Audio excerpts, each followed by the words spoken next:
All right, let's talk about the unsung hero of the fast food world, the French fry. You know the ones I'm talking about, those golden, crispy sticks of pure dynamite from McDonald's. It's a flavor that hits you just right every single time. But have you ever stopped to think about how they pull that off? It's not just some random cook in the back slinging spuds. This is a full-blown, high-tech operation, a culinary roller coaster that starts way before the fryer. It all begins with the potato itself, the foundation of this Flavor Town creation. They don't just grab any old potato from the grocery store. That would be totally off the hook, but not in a good way. They have to find the perfect potato for the job. The hunt for the perfect fry starts in the fields with very specific types of potatoes. We're talking about spuds like the Russet Burbank and the Shepherdie. These aren't your average everyday potatoes. They are the rock stars of the potato world. They're chosen because they are long and oval-shaped, which means you get those nice long fries that everyone loves. They also have a high solids content and low sugar content. That's the key right there. High solids mean they get fluffy on the inside, and low sugar means they won't burn and get too dark when they hit that hot oil. It's a science, my friends, a delicious, flavor-packed science. Once these prize-winning potatoes are harvested, they don't go straight to the slicer. Oh no, they go into hibernation. They're stored in massive, state-of-the-art sheds where the temperature and humidity are controlled with pinpoint accuracy. Think of it like a five-star hotel for potatoes. This isn't just for keeping them fresh. It's a crucial step in the flavor-making process. Storing them this way helps to further convert starches into sugars at just the right rate. This careful control ensures that when it's time to become a fry, every single potato has that same signature taste and texture that you expect. It's all about consistency, from the field to your fry box.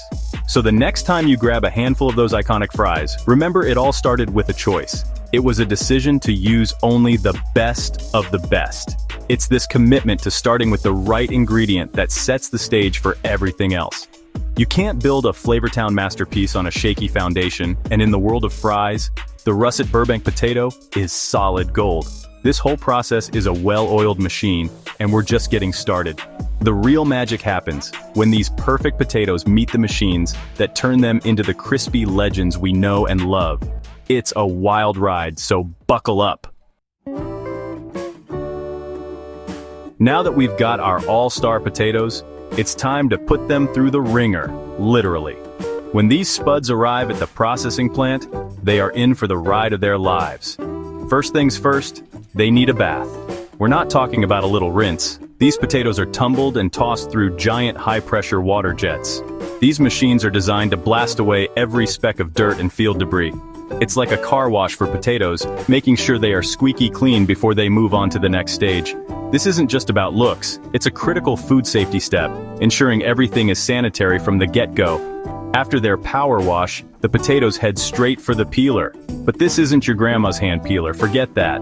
We're talking about massive industrial steam peelers. The potatoes are blasted with high-pressure steam for just a few seconds. This heats the water right under the skin, making it puff up and separate from the potato. Then, bam! The pressure is released, and the skins just pop right off. It's an incredibly efficient process that removes the skin without taking away too much of the potato itself. It's fast, it's clean, and it keeps the waste to an absolute minimum, which is righteous.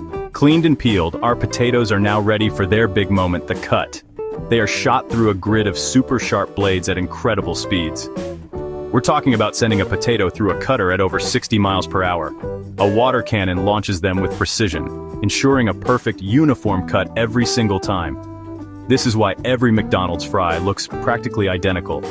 The machines are calibrated to slice them into those familiar slender rectangles. Any fries that are too short or have imperfections are sorted out by optical scanners, ensuring only the best make it to the next step. That's some serious quality control. Once cut, the potato sticks are immediately rinsed again. This wash is designed to remove any excess free starches from the surface of the fries. Why? Because that extra starch can cause the fries to stick together in the fryer and can also make them cook unevenly. Getting rid of it is the secret to getting that perfectly separated, crispy exterior on each and every fry. From a dirty spud to a perfectly shaped fry stick, these machines do it all with speed and precision. It's a symphony of steel and steam, all working to create the perfect bite. This is how you take a humble potato and put it on the fast track to Flavor Town. So we've got our perfectly cut potato sticks. They're clean, they're uniform, and they're ready for the next step on their journey to becoming legendary fries. This is where things get really interesting. Before they even think about hitting the deep fryer, the fries take a dip in a hot water bath. This process is called blanching. It's a quick cooking step that does a couple of really important things. First, it deactivates enzymes in the potato that can cause them to turn brown. It also helps to cook the inside of the fry just a little bit, starting that journey to a fluffy mashed potato-like interior. But that's not all, folks. After their blanching bath, the fries get another special treatment. This is the secret handshake, the flavor bomb that sets these fries apart. They are briefly dipped in a solution that often contains a little bit of sugar, like dextrose. Now, you might be thinking, Guy, you said low sugar was a good thing. And you're right. The natural sugars in the potato are low to prevent burning, but this tiny addition of dextrose helps the fries achieve that beautiful, consistent golden brown color when they're fried. It's not for sweetness, it's for that picture-perfect color that makes you want to dive right in. This special dip can also include other ingredients to help with the texture. Sometimes a substance called sodium acid pyrophosphate is added. That's a mouthful, I know, but its job is simple. It prevents the fries from discoloring and turning a grayish color after they're cooked. It's like a protective shield that keeps them looking fresh and appetizing. All these steps are precisely timed by machines down to the second. The temperature of the water, the duration of the dip, it's all controlled to ensure that every single batch of fries gets the exact same treatment. This is how you guarantee consistency on a massive global scale. After these treatments, the fries are then passed through a drying machine. A blast of hot air removes any excess moisture from the surface. This is a super important step because, as any good cook knows, water and hot oil are not friends. A drier surface means a crispier fry. It also means less splattering and a safer cooking environment later on. By the time they come out of the dryer, these potato sticks are perfectly prepped. They are primed for color, texture, and flavor. They have been washed, peeled, cut, blanched, dipped, and dried, all without a human hand touching them. That's some next-level cooking. Now, our perfectly prepped fries are ready for their first trip to the fryer. But hold on, they're not getting fully cooked just yet. This is the par frying stage, or partial frying. The fries are sent on a conveyor belt through a long vat of incredibly hot oil for just a minute or so. This quick fry does something magical. It creates that thin, crispy outer layer. It seals the outside, locking in the moisture and that fluffy texture on the inside that we created during the blanching process. It's this 1-2 punch of blanching and par frying that creates the signature McDonald's fry texture. Crispy on the outside, soft on the inside. Immediately after their quick dip in the hot oil, the fries are in for a shock. They are sent straight into a flash freezing tunnel. We're talking about temperatures that are way below zero. This isn't like sticking them in your freezer at home. This is an industrial strength freeze that happens in a matter of minutes. The rapid freezing process creates very small ice crystals, which is key. Small ice crystals don't damage the cell structure of the potato, so when the fries are cooked for the final time, they don't get mushy. This flash freeze locks in that perfect texture and flavor, preserving the fries at their peak. Once they're frozen solid, the fries are packaged into those big boxes you sometimes see at the restaurants. Automated machines weigh the fries and funnel them into bags, which are then packed into boxes, sealed, and sent to a massive cold storage warehouse. From there, they are shipped all over the country, and even the world, in refrigerated trucks. Every box of fries that arrives at a McDonald's restaurant is the product of this incredible, streamlined process. The fries you eat in Florida have gone through the exact same steps as the fries you eat in California. It's a global system built for delicious consistency. Finally, at the restaurant, the process is completed. The kitchen crew takes the frozen fries, drops them into the fryer, and cooks them for just a few minutes until they are hot, crispy, and that perfect golden brown. The oil temperature and cooking time are pre-programmed into the fryers, taking all the guesswork out of it. A little sprinkle of salt, and boom, they're ready to go.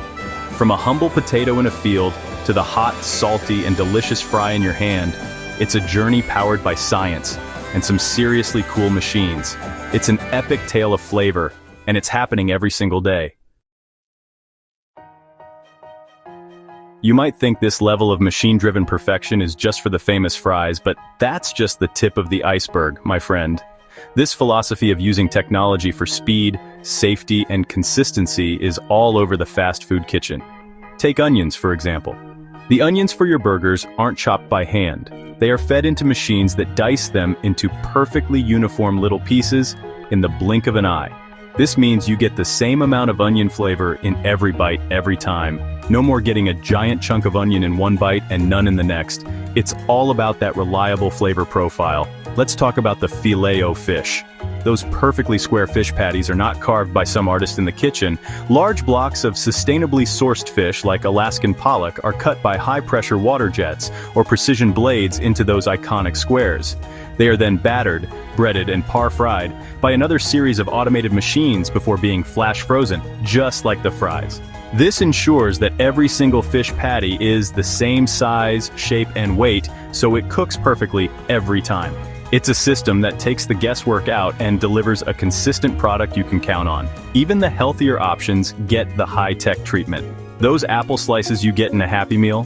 A machine cores and slices whole apples into perfect wedges in seconds. This makes them easy for kids to eat and ensures that every bag has fresh, crisp apple slices. And what about breakfast?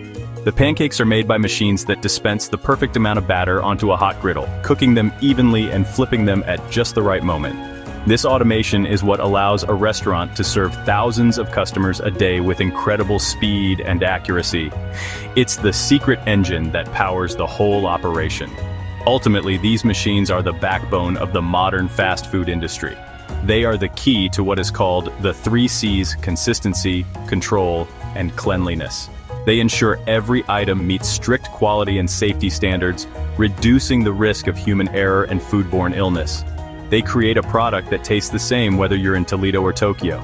So the next time you're chowing down on a fast food meal, take a look at that perfectly cooked burger, those uniform fries, and that perfectly round pancake.